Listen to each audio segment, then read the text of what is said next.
Hello everyone, আসসালামু আলাইকুম। অনেক দিন পর আবার একটা ভিডিও তৈরি করলাম। গিয়েছিলাম রংপুরে একদিনকার জন্য। সকালে গিয়েছি, পরের দিন সকালে চলে এসেছি।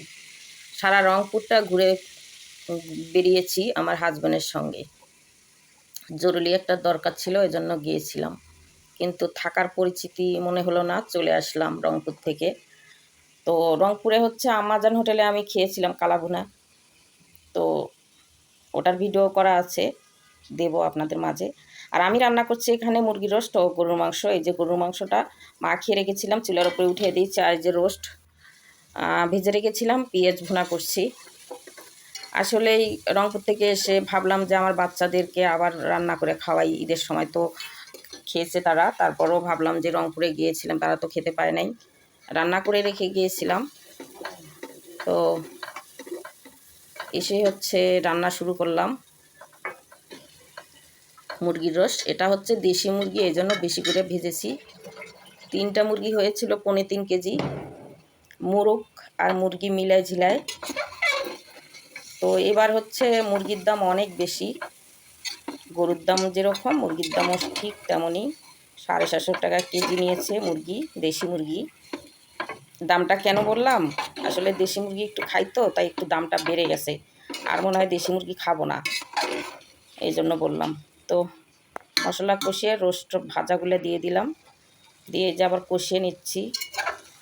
আমাকে যারা পছন্দ করে না, সেখানে আমার সন্তানদের আমি যেতে দিই না। সত্যিকারের কথা বলতে কি, আমাদের একবেলা খাওয়ানোর মানুষ এই দুনিয়ায় নাই, শুধু আমাদেরই খাওয়ার জন্য সবাই আশা করে থাকে।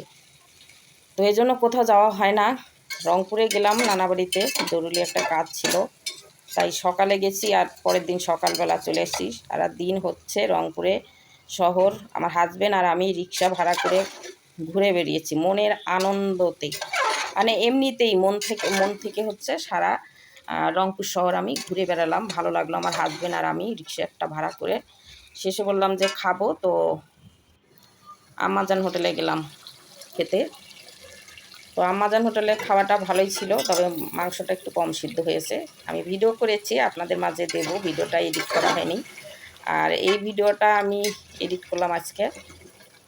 অল্প অল্প করে ভিডিও করেছি। এই যে মুরগির রোস্ট, আসলে দেশি মুরগি বিশ্বাস করবেন, মনে হয় 1 ঘন্টা ধরে সিদ্ধ করছি, তারপরও সিদ্ধ হয় নাই। এখনও মাংস সিদ্ধই হয়নি। দেশি মুরগি এমনই, কিন্তু খেতে খুবই মজা। বেশি করে রান্না করলাম, বেশি করে খাবো। 2 দিন ভরার জন্য খায় তারা তৃপ্তি করে, এই জন্য আমি বেশি করে রান্না করি। সত্যি বলছি, আমার বাচ্চাদের বা আমাকে খাওয়ানোর এই দুনিয়ায় কেউ নাই বেশি খাই বলে। সবাই শুধু খেয়ে যায়, বলে কি আপনারা এত বেশি খান, এই জন্য মনে হয় দাওয়াত দিতে ভয় পায়। আমার দুঃসম্পর্কে একজন আত্মীয় আমার বাসায় আসছিল, তাকে আমি মুরগির রোস্ট, গরুর মাংস এবং ফুচকা বানিয়ে খাওয়াই এবং বিভিন্ন ফল দিয়ে তাকে আপ্যায়ন করি, পিঠা তৈরি করি। সে খেয়ে বলে তোমরা এত খাও। তো এই জন্যে মনে হয় আমাকে সে দাওয়াত দিতে ভয় পায়। এসে যদি তার বাসাটাও দেখায় নাই, বলছে যে আমি তোমাদের নিয়ে যাব, কোনো দিনও আর আসে নাই। মানে 3 দিন আসছিল খেতে, পরে আর আমাকে নেওয়ার কথা ছিল যে তার বাসা দেখাবে, সে আর কোনো দিন আসে নাই, কারণ আমি বেশি খাই বলে। আসলে সত্যি বেশি খাই না, রান্না করে মানুষকে খাওয়াই। আর আমার তো দুনিয়াতে কেউ নেই খাওয়ানোর জন্য, এই জন্যেই নিজেরাই রান্না করে খাই এবং বাচ্চাদের খাওয়াই। এটা সেমাই রান্না করলাম, ঠিক ঈদে যা যা করেছি এখনও তাই তাই করলাম। রংপুর থেকে ফিরে এসে সেমাই রান্না করলাম, বেশি করে একটু বাদাম দিয়েছি। আর এদিকে গরু মাংসটা আবার কষিয়ে নিচ্ছি। মুরগির রোস্টটা এখনও ভালো করে হয়নি, আবার দেবটা নামিয়ে রেখে গরু গোস্তটা সিদ্ধ করে নিচ্ছি ভালো করে।